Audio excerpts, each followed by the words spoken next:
malgré les différences marquées qui existent entre nous. Mais il y a un deuxième niveau à cela. La deuxième application n'a plus à voir avec les différences de goût, mais plutôt avec le péché. Lorsque les personnes que nous aimons le plus, notre famille, par exemple, pêchent contre nous, l'Écriture nous dit ici que nous devons pratiquer le pardon. Ces verbes sont dans un format n'attendez pas qu'il soit trop tard. Devenez membre de la chaîne Today et bénéficiez de réconfort et de soutien dans les moments difficiles. Cliquez sur le lien dans la description de la vidéo. Mardi 9 avril 2024, heure page 3 indiquant la poursuite de l'action. Le pardon est quelque chose que nous devons constamment pratiquer. Comme le dit le passage, si quelqu'un a une plainte contre un autre, notre premier réflexe devrait toujours être de pardonner. La Bible est en faveur du pardon. C'est pourquoi il n'est pas possible de dire, cette fois, je ne lui pardonnerai pas. Le pardon est un devoir biblique. Dieu a toute autorité pour nous demander cela parce qu'il l'a fait lui-même,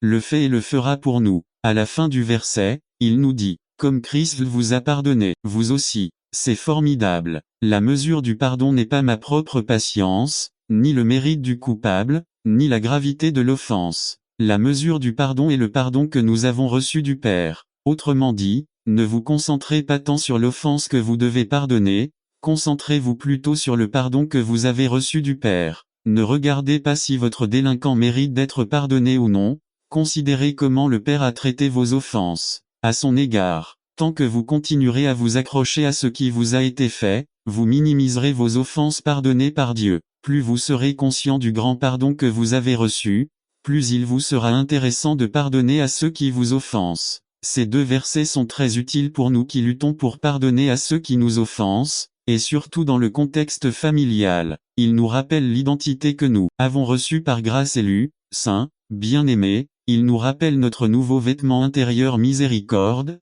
bonté, humilité, douceur et patience. Ces réalités spirituelles nous permettent d'être capables de faire face aux différences individuelles et de pardonner les torts commis contre nous par les personnes qui nous entourent. Puisque Dieu nous a montré son grand amour, nous pouvons pratiquer ces choses envers les autres. C'est pourquoi, frères, pardonnons, car nous avons été pardonnés. La base pour accorder le pardon est d'avoir reçu le pardon divin. Amis qui nous rend visite, peut-être vivez-vous des relations brisées parce que vous n'avez pas voulu pardonner à vos agresseurs. Je vous encourage à envisager d'entrer en relation avec le Christ afin que vous puissiez expérimenter son merveilleux pardon et que cela vous amène à prendre des mesures de pardon et de réconciliation avec ceux avec qui vous êtes séparés. Frères, peut-être qu'aujourd'hui vous en voulez à un membre de votre famille, peut-être à l'un de vos parents, peut-être à votre conjoint, à l'un de vos frères et sœurs, à vos enfants ou à un parent par le sang ou par belle famille. Aujourd'hui est le jour pour vous d'annuler la dette et de traiter votre agresseur avec miséricorde.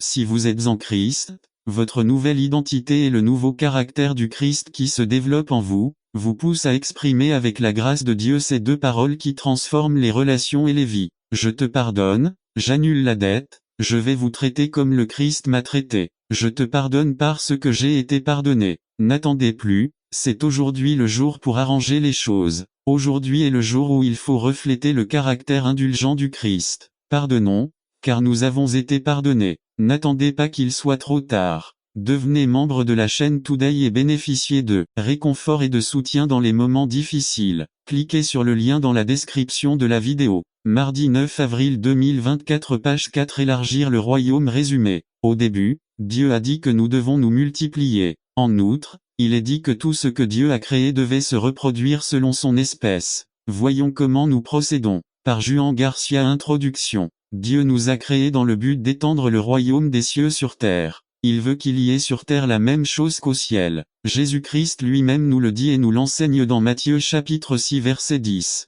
Que votre volonté soit faite sur la terre comme au ciel. Dans Genèse 1:28, nous voyons la mission que Dieu nous laisse en tant qu'Église et en tant qu'individu. Il dit ces mêmes mots à Noé au chapitre 9, verset 1. Il utilise ensuite le même mot lorsqu'il s'adresse à Abraham au chapitre 17, verset 5. Il lui dit en toi toutes les familles de la terre seront bénies. Il conclut une alliance éternelle au chapitre 17, verset 7. Nous sommes la postérité d'Abraham selon Actes 3, 25. Par conséquent, nous avons l'autorité, le mandat et le pouvoir d'établir le royaume de Dieu sur terre en prenant la domination. Qu'est-ce qu'un domaine ? La domination est l'influence de Dieu sur terre. C'est pourquoi le verset 26 du chapitre 1 de la Genèse dit qu'il nous a créés à son image et à sa ressemblance. Dans le Deutéronome, il est dit que nous serons la tête et non la queue. Nous prêterons et nous ne serons pas ceux qui emprunteront. Qui est-ce? La postérité d'Abraham nous. Dans 2 Samuel chapitre 7, Dieu promet de bénir pour toujours la maison de David les descendants d'Abraham.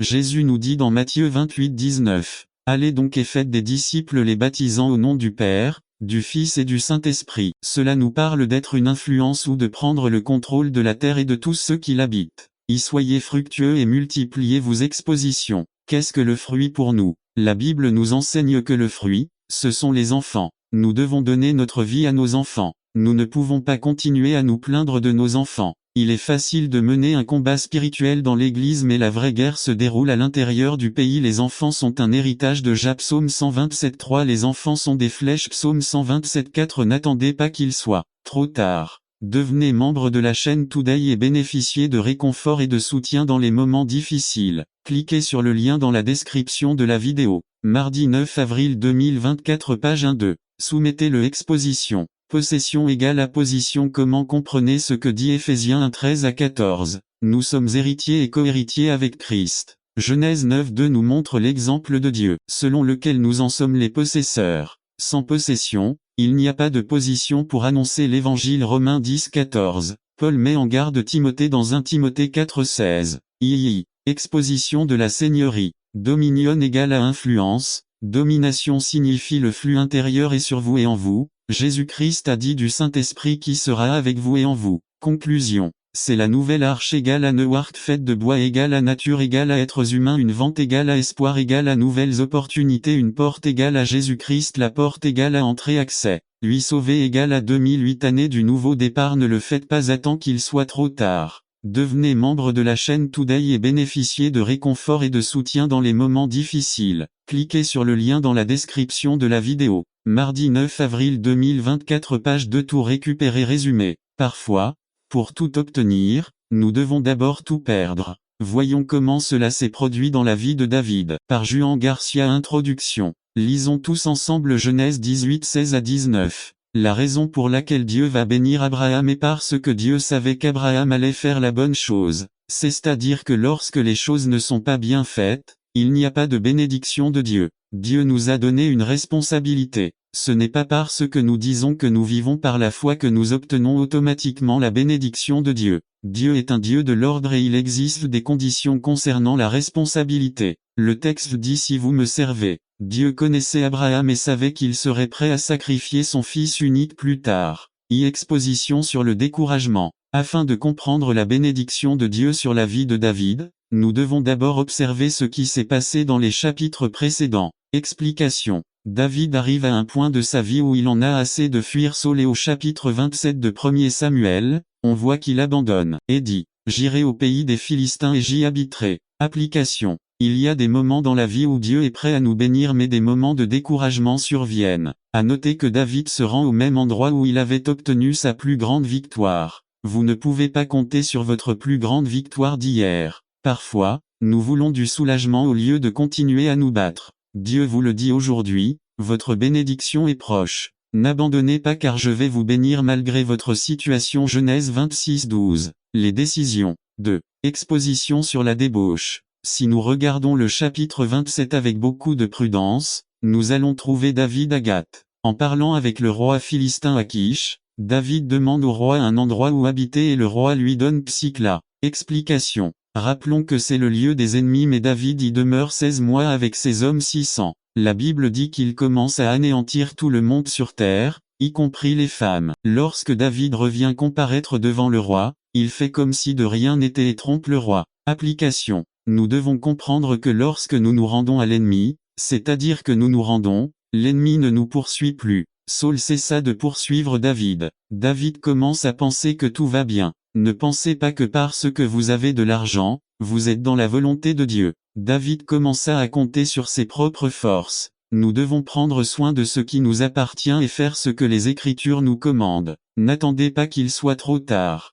Devenez membre de la chaîne Today et bénéficiez de réconfort et de soutien dans les moments difficiles. Cliquez sur le lien dans la description de la vidéo. Mardi 9 avril 2024 page 1 Proverbe 22:15. La folie est liée au cœur de l'enfant, mais le bâton de correction l'enlèvera. Proverbe 23 13-14. Ne refuse pas de corriger un garçon, parce que si vous le punissez avec le bâton, il ne mourra pas. 14. Tu le puniras avec le bâton, et tu délivreras son âme du Sheol. Hébreux 12 7-9. Si vous supportez la discipline, Dieu vous traite comme des fils, car quel est le fils que le père ne corrige pas? 8. Mais si vous êtes laissés sans discipline, à laquelle tous ont participé, alors vous êtes des bâtards et non des fils. 9. D'un autre côté, nous avions nos pères terrestres qui nous châtiaient et nous les adorions. Pourquoi ne devrions-nous pas mieux obéir au Père des esprits et vivre?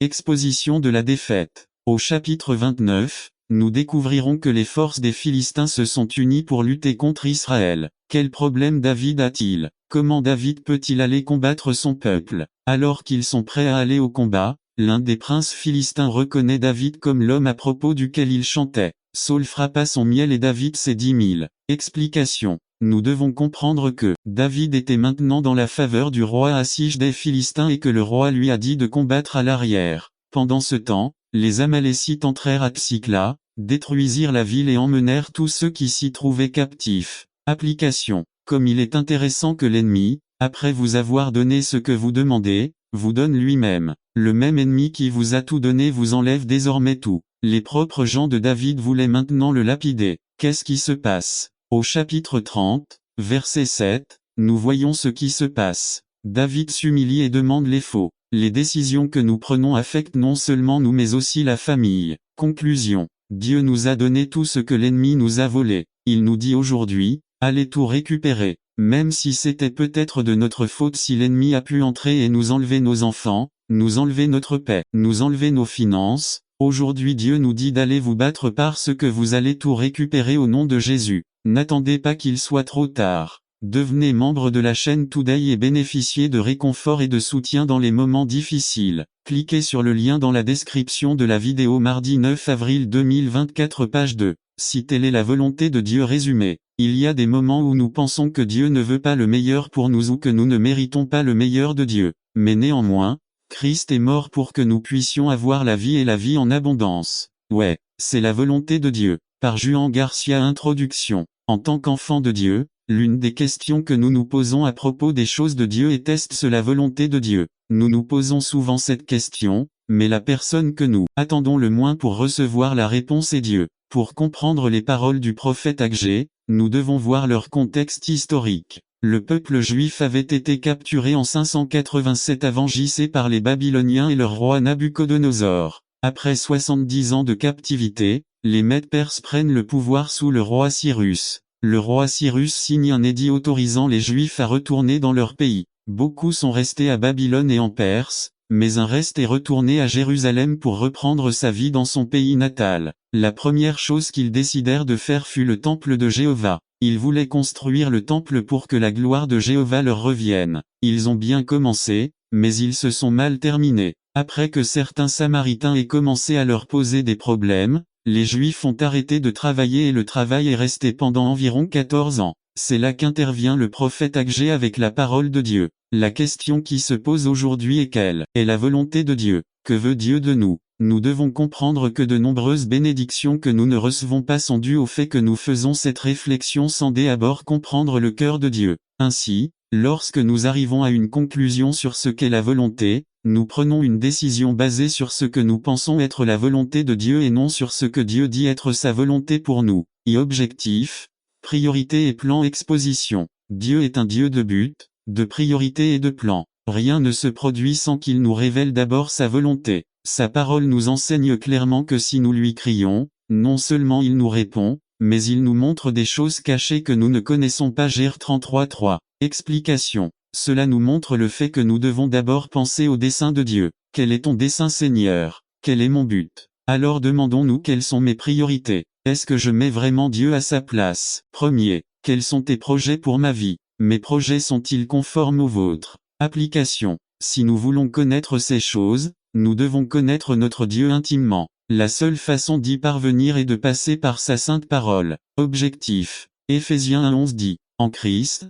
nous avons aussi été rendus héritiers, car nous avons été prédestinés selon le plan de celui qui opère toutes choses selon le conseil de sa volonté. 12 Afin que nous, qui avons déjà placé notre espérance en Christ. Soyons à la louange de sa gloire. N'attendez pas qu'il soit trop tard. Devenez membre de la chaîne Today et bénéficiez de réconfort et de soutien dans les moments difficiles. Cliquez sur le lien dans la description de la vidéo. Mardi 9 avril 2024 page 1 priorité 3 Jean, verset 2 dit, « Bien-aimé, je désire que tu prospères en toutes choses, et que tu sois en bonne santé, tout comme prospère ton âme. » Plan. Jérémie 29:11 dit, « Car je connais les plans que j'ai pour vous, déclare l'Éternel, des plans de prospérité et non de désastre, pour vous donner un avenir et une espérance. » Transition. Vos objectifs ressemblent-ils à ceux de Dieu? Vos priorités sont-elles comme celles de Dieu? Vos projets ressemblent-ils à ceux du Seigneur? 2. Exposition volonté,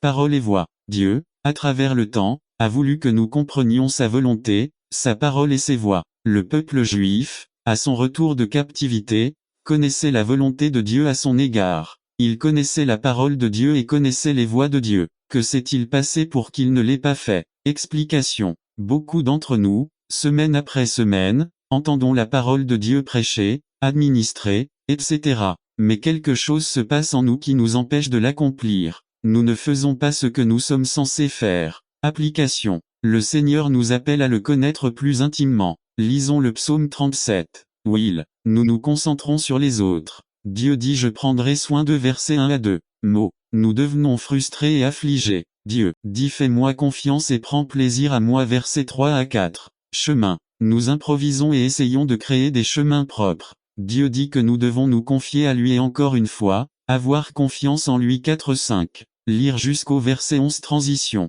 Soumettons-lui nos angoisses car il a promis de prendre soin de nous.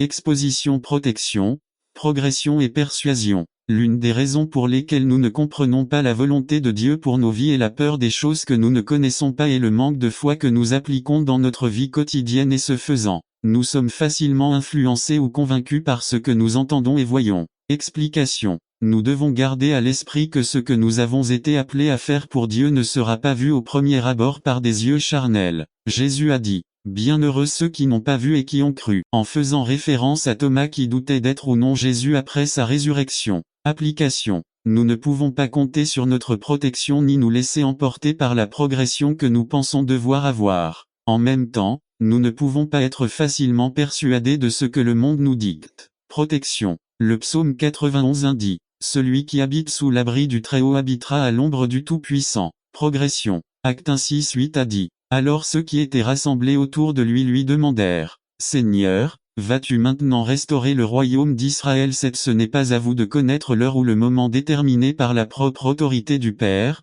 leur répondit Jésus 8 Mais quand le Saint-Esprit viendra sur vous, vous recevrez une puissance. N'attendez pas qu'il soit trop tard. Devenez membre de la chaîne Today et bénéficiez de réconfort et de soutien dans les moments difficiles. Cliquez sur le lien dans la description de la vidéo. Mardi 9 avril 2024. Page 2 Persuasion. Philippiens 1:6 dit étant sûr que celui qui a commencé en vous une bonne œuvre la mènera à son terme jusqu'au jour de Jésus-Christ. Conclusion. Vous voulez connaître la volonté de Dieu pour votre vie, cherchez-les seulement lui. N'attendez pas qu'il soit trop tard. Devenez membre de la chaîne Today et bénéficiez de réconfort et de soutien dans les moments difficiles. Cliquez sur le lien dans la description de la vidéo mardi 9 avril 2024 page 3 Soyez remplis du Saint-Esprit résumé. Chrétien, as-tu déjà reçu le Saint-Esprit? Maintenant vous avez ce commandement. Soyez remplis du Saint-Esprit, comme étudié-le dans ce sermon. Par Josu Martinet Soyez remplis du Saint-Esprit. Éphésiens 5:18-21 Prière.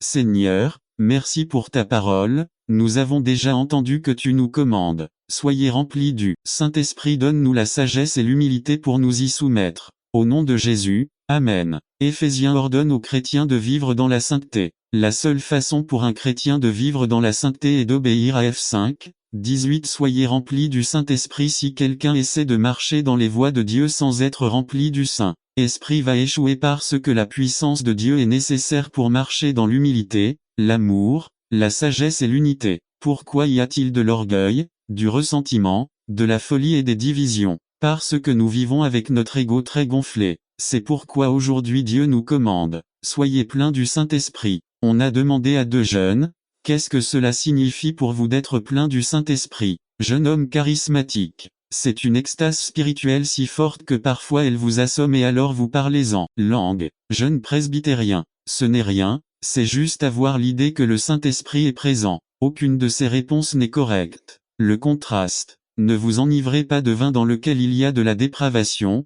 mais soyez remplis du Saint-Esprit. Selon la mythologie grecque, le dieu Zeus a dû enfoncer le fœtus de son fils dans sa jambe et lui a ainsi donné naissance. Son fils s'appelait Dionysos. Les Romains l'appelaient Bacchus. La religion de Bacchus s'est répandue dans tout l'Empire romain. Cette religion consistait en beaucoup de nourriture, exaltant les émotions jusqu'à atteindre l'extase, le sexe et le vin. Le but de s'enivrer dans le temple de Bacchus était de communier avec Zeus. Ces cultes païens étaient appelés bacchanales. Autrement dit, les païens s'enivrent, dansent le pasito d'Urangans et la quebradita et d'autres danses sensuelles. Mais si vous voulez communier avec moi, faites-le en chantant des psaumes, des hymnes et des chants spirituels. Il y a un grand contraste entre l'esprit intérieur et le remplissage du Saint-Esprit chez les vrais chrétiens. Nous pouvons voir ce contraste chez Jean-Baptiste. Luc 1, 15 Ce sera grand devant Dieu. Il ne boira pas de vin ni de cidre et sera rempli d'esprit. N'attendez pas qu'il soit trop tard. Devenez membre de la chaîne Today et bénéficiez de réconfort et de soutien dans les moments difficiles. Cliquez sur le lien dans la description de la vidéo.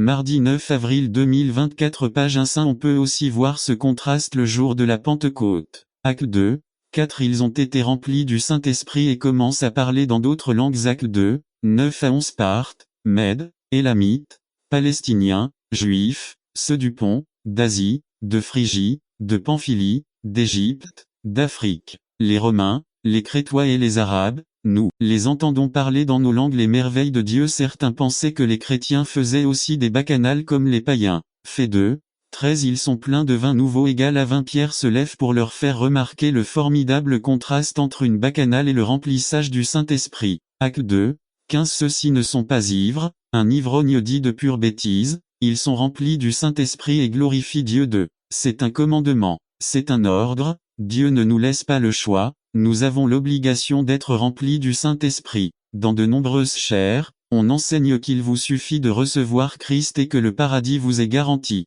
Vous n'êtes pas obligé de quitter votre amoureux, vous pouvez continuer à vous enivrer, il n'est pas nécessaire de vivre dans la sainteté, même si vous êtes classé comme chrétien, charnel ou mondain. Non chrétiens ils vont en enfer, ils n'obéissent pas au commandement de Dieu 2. Chrétiens mondains ou charnels, ils reçoivent Christ mais ne s'engagent pas à vivre dans la lumière. Parfois ils viennent à l'église et parfois à une fête païenne. Ils n'obéissent pas au commandement de Dieu 3. Chrétiens consacrés, ils sont remplis du Saint-Esprit, aiment le Seigneur et obéissent à ses commandements. Il n'existe pas de catégorie intermédiaire. C'est un mensonge.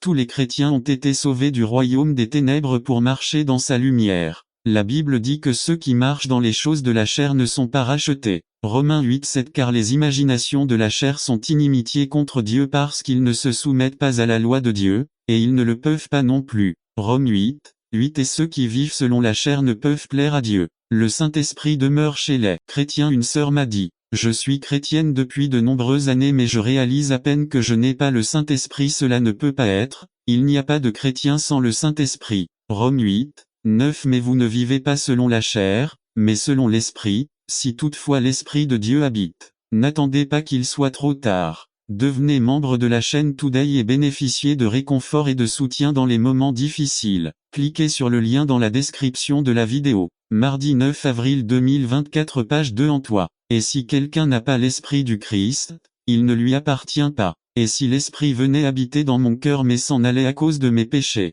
Jésus a promis que le Consolateur viendrait toujours avec nous,